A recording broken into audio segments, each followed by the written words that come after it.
Selamat pagi Bapak, Ibu, dan saudara-saudari yang dikasihi oleh Tuhan Yesus Kristus. Selamat berjumpa kembali dalam persekutuan doa pagi pada hari ini Rabu 9 Juni 2021. Meskipun pertemuan kita saat ini juga masih secara online, tapi marilah kita mengucap syukur kepada Tuhan karena kita masih bisa mengikuti persekutuan doa pagi hari ini. Mari kita berdoa. Tuhan Allah Bapa kami yang ada di surga, kami mengucap syukur dan terima kasih atas setiap pemeliharaan Tuhan di dalam kehidupan kami. Juga untuk istirahat semalam yang sudah kami lalui, dan pagi ini kami pun boleh bangun kembali dalam keadaan yang baik. Terima kasih Tuhan, dan bila sebentar kami akan memuji nama Tuhan, mendengarkan sebagian firman-Mu, dan juga menaikkan doa-doa syafaat kami. Kami percaya Tuhan hadir bersama kami saat ini. Terima kasih Bapa, di dalam nama Tuhan kami Yesus Kristus, kami senantiasa berdoa, memohon dan mengucap syukur. Amin. Mari kita memuji nama Tuhan dari Kidung Jemaat 15 bait yang pertama.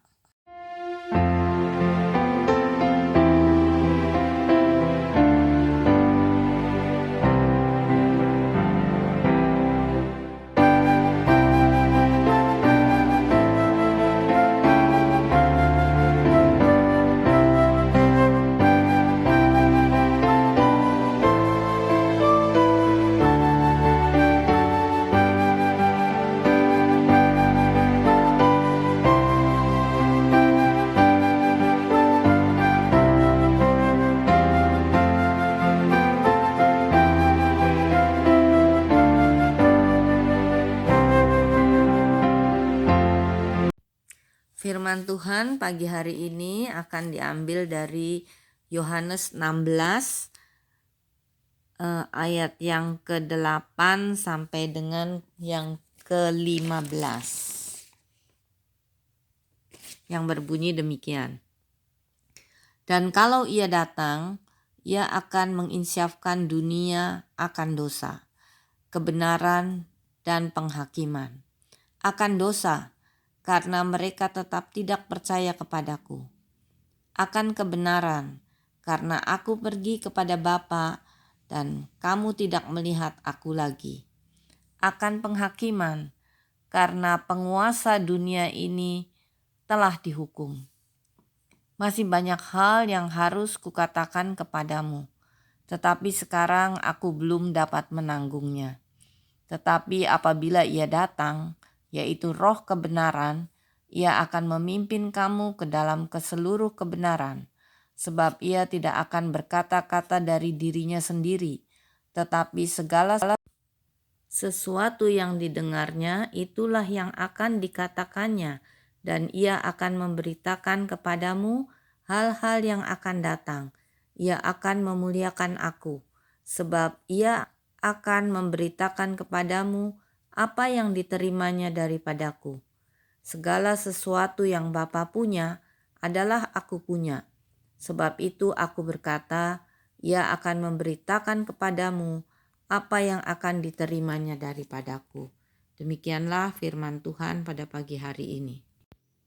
Bapak Ibu yang dikasihi oleh Tuhan Yesus Kristus, kita sering mendengar orang mengatakan bahwa semua akan indah pada waktunya.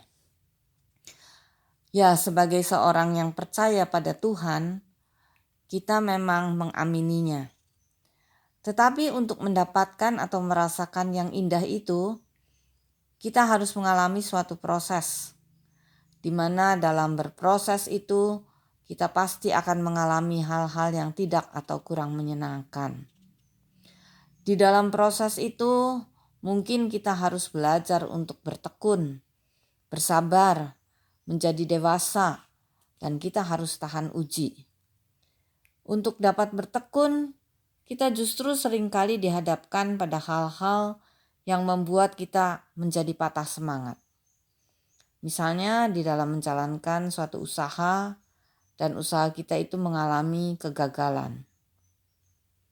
Apalagi pada masa pandemi saat ini, di mana membuat banyak orang menjadi susah, baik di dalam usaha maupun di dalam pekerjaan. Tapi kita harus tetap semangat, tidak boleh putus asa.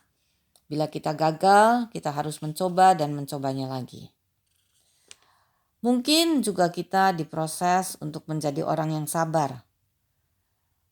Bahkan mungkin kita sering berdoa, Tuhan berilah aku kesabaran. Dan pada saat itu biasanya kita akan mengalami atau menemukan hal-hal yang justru membuat kita menjadi tidak sabar.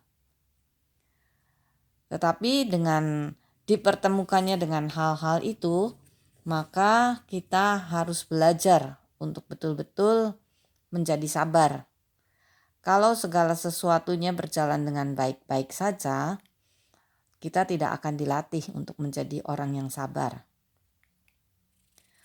Mungkin juga kita diproses untuk menjadi orang yang berpikiran dan bersikap dewasa. Nah, untuk itu juga kita seringkali dipertemukan dengan hal-hal yang seringkali membuat kita jengkel, kita sering membuat diri kita menjadi uring-uringan karena kita ingin mendapat perhatian dari orang lain, ingin dilayani dan sebagainya. Bapak Ibu yang dikasihi oleh Tuhan, hidup yang diproses ini memang tidak enak. Tetapi apabila kita dapat melaluinya, maka kita akan mendapatkan yang indah itu. Firman Tuhan pagi ini mengingatkan kita bahwa Tuhan pun bertindak pada waktu dan saat yang tepat. Firman Tuhan pagi ini mengajak kita menghayati bahwa ada saatnya Tuhan Yesus bersama-sama dengan murid-muridnya, dan ada saatnya juga Tuhan Yesus harus meninggalkan murid-muridnya. Dan ada saatnya juga Tuhan mengutus Roh Kudus yang disebut Roh Penghibur, Roh Kebenaran, Roh Penolong untuk mendampingi para muridnya. Roh Kudus datang untuk menginsyafkan dunia, mengajak manusia untuk hidup benar dan memuliakan Tuhan. Dalam ayat ke-8 dikatakan, Roh Kudus datang untuk menginsyafkan dunia akan dosa, kebenaran dan penghakiman, karena dunia tidak percaya pada Yesus.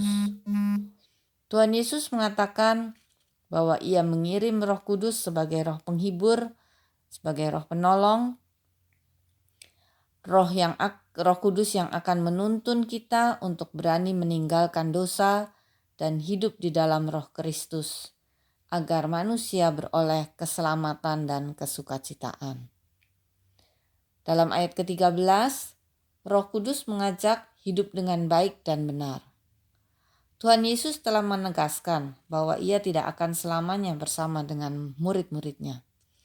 Dan agar murid-muridnya tidak tersesat, maka Ia mengutus Roh Kudus, Roh Penolong, Roh Penghibur tersebut, sehingga para murid-murid dan orang-orang yang percaya kepada Yesus, termasuk kita, dimampukan untuk dapat hidup dan berkarya sesuai dengan kehendak Tuhan. Dalam ayat yang ke-14, Roh Kudus mengajak pengikut Tuhan Yesus untuk memuliakan Tuhan. Marilah kita sebagai pengikut-pengikut Tuhan, kita juga mengizinkan Roh Kudus untuk bekerja di dalam kehidupan kita. Sehingga di dalam berproses pun kita akan dimampukan untuk dapat menjalani proses ini. Sehingga pada waktunya kita juga akan dapat merasakan apa yang indah itu. Amin.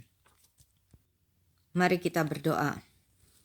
Tuhan Bapa dalam surga, kami mengucap syukur dan terima kasih karena Tuhan sudah memberikan Roh Kudus bagi kami yang akan senantiasa menolong kami di dalam kehidupan kami untuk kami dapat hidup dengan benar sesuai dengan kehendak Tuhan. Terima kasih Tuhan. Tuhan, saat ini kami juga ingin berdoa bagi saudara-saudara kami yang ada di dalam keadaan lemah tubuh. Kami ingin berdoa buat Ibu Syoklian yang saat ini dalam keadaan lemah tubuh. Tuhan, kiranya Tuhan juga yang ikut campur tangan sehingga ia boleh mengalami kesembuhan. Tuhan kuatkan dan biarlah Ibu Syoklian juga senantiasa berharap kepada Tuhan. Juga bagi saudara-saudara kami yang lain yang tidak kami sebutkan satu persatu, kami percaya Tuhan mengetahui keadaan mereka, kiranya Tuhan juga yang akan menolong mereka. Tuhan, kami juga ingin berdoa buat Ibu Festi yang sudah Tuhan kirimkan bagi jemaat GKI Purbalingga untuk menjadi gembala di jemaat GKI Purbalingga. Kiranya Tuhan juga yang memampukan dia sehingga ia boleh menjadi gembala bagi jemaat GKI Purbalingga, di mana kami sangat membutuhkan seorang gembala. Biarlah kami juga jemaat GKI Purbalingga bersama-sama dengan Ibu Festi mau bekerja untuk saling tolong-menolong sehingga nama Tuhan yang nanti akan dipermuliakan. Terima kasih Tuhan.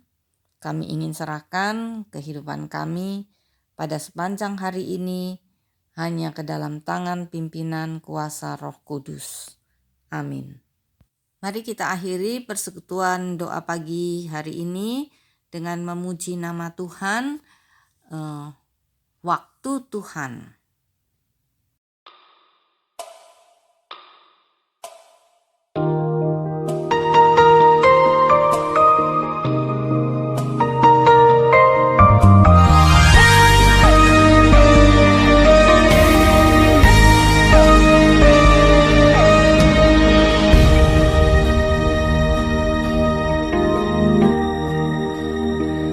Bila kau izinkan sesuatu terjadi,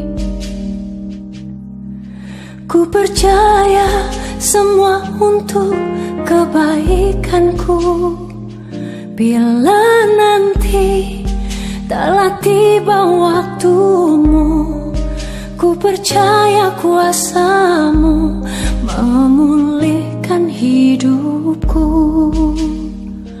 Waktu Tuhan pasti yang terbaik, walau kadang tak mudah dimengerti. Lewati cobaan, ku tetap percaya waktu Tuhan pasti yang terbaik.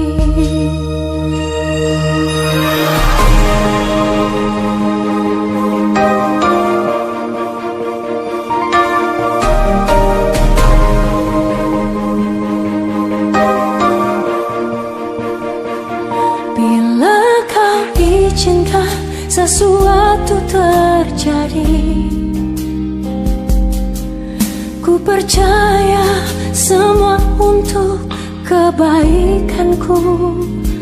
Bila nanti telah tiba waktumu, ku percaya kuasa-Mu memulihkan hidupku. Waktu Tuhan pasti yang terbaik, walau kadang tak mudah dimengerti. Lewati cobaan,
waktu Tuhan pasti yang terbaik.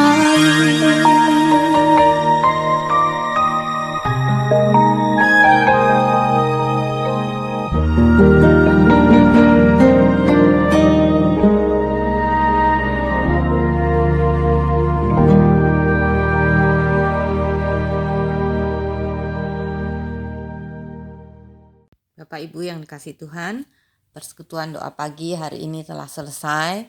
Marilah kita bersama dengan Roh Kudus memasuki kehidupan kita pada sepanjang hari ini untuk kita dapat melakukan apa yang baik, yang sesuai dengan kehendak Tuhan dan senantiasa memuliakan nama Tuhan. Amin.